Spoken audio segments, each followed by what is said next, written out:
अवधूत चिंतन श्री गुरुदेव दत्त. श्री स्वामी समर्थ.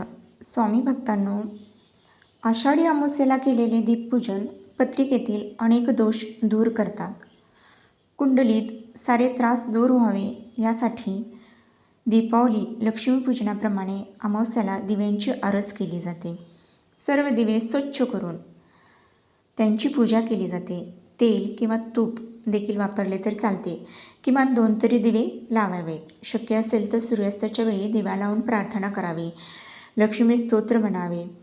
या दिवशी दीपपूजन करून दिव्यांचा मंत्र म्हणावा. सर्वांचे कल्याण व्हावे. जगात कुणीही भुकेले राहू नये. कुणाच्या मनात कुणाविषयी द्वेष निर्माण होऊ नये अशी प्रार्थना करावी. तसेच लक्ष्मीला व दिव्याला पुरणाचा नैवेद्य दाखवावा.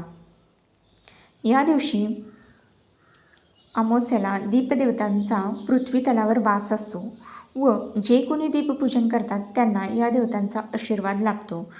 दिव्यांचे हजारो मंत्र आहेत, पण सर्वात सोपा आणि सर्वांना येणारा असा जो मंत्र आहे तो शुभं करोति कल्याणम, आरोग्यम, धनसंपदा, शत्रुबुद्धी विनाशनाय, दीपक ज्योती नमस्तुते. हा मंत्र तुम्ही दिव्याच्या समोर म्हणावा. कसे आहे, हल्ली सर्वत्र व्यसने वाढलेले आहेत. दिव्याच्या या लक्ष्मी अमावस्येला गटारे अमावस्या देखील म्हणतात, परंतु हा तिचा अपमान करू नये. ती फार वाईटरित्या बाधते. व्यसन सोडण्याची खरोखरच प्रामाणिक इच्छा असेल तर दिव्याची प्रार्थना करून व्यसन कायम सोडावे. सर्व कुटुंबाचे कल्याण होईल. आपल्या हातून कळत नकळत अनेक पापे होतात आणि अक्षम्य अपराध होतात. कोणी मुद्दाम पाप करत नसतात, पण परिस्थितीनुसार पापे घडत असतात. जर रस्त्यावर आपण चालत असताना एखादी वस्तू तुम्हाला सापडली तर ती तुम्ही उचलता. तुम्ही काय म्हणता की हो, मी काही चोरी केली काय, मला ती सापडली, माझ्या नजरेसमोर आलेली आहे.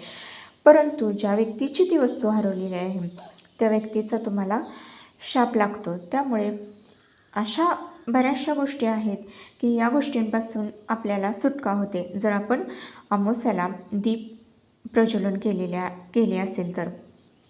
तसेच ही अमावस्या ही शुभ फळ देणारी आहे. घरात जर कटकटी होत असेल, मुले ऐकत नसतील किंवा व्यसनाधीन झालेले असतील, घरातील मंडळी, पैसा टिकत नसेल, करणीबाधीचे प्रकार असतील, कोणी शत्रुत्व अथवा राग धरला असेल कुणाच्या मनात आपल्याविषयी, किंवा आपली प्रगती कुणाला पाहवत नाही, संपत्ती संतती बऱ्याच काही गोष्टींवर वाईट नजर असते, पती पत्नीचे पटत नाही, वैवाहिक जोडीदाराशिवाय एखादे प्रेमपत्र देखील हुकूमत गाजवत असेल किंवा घरमालक भाडेकरू यांच्यातील कडाक्याचे वादविवाद होत असतील तर अशा गोष्टींपासून आपल्याला जर सुटका करायची असेल तर उद्याच्या अमावस्याला जरूर दीपपूजन करावे. तसेच या दिव्यांचा मंत्र देखील म्हणावा. श्री स्वामी समर्थ. जय जय स्वामी समर्थ. माहिती आवडल्यास नक्की शेअर आणि सबस्क्राईब करायला विसरू नका. श्री स्वामी समर्थ.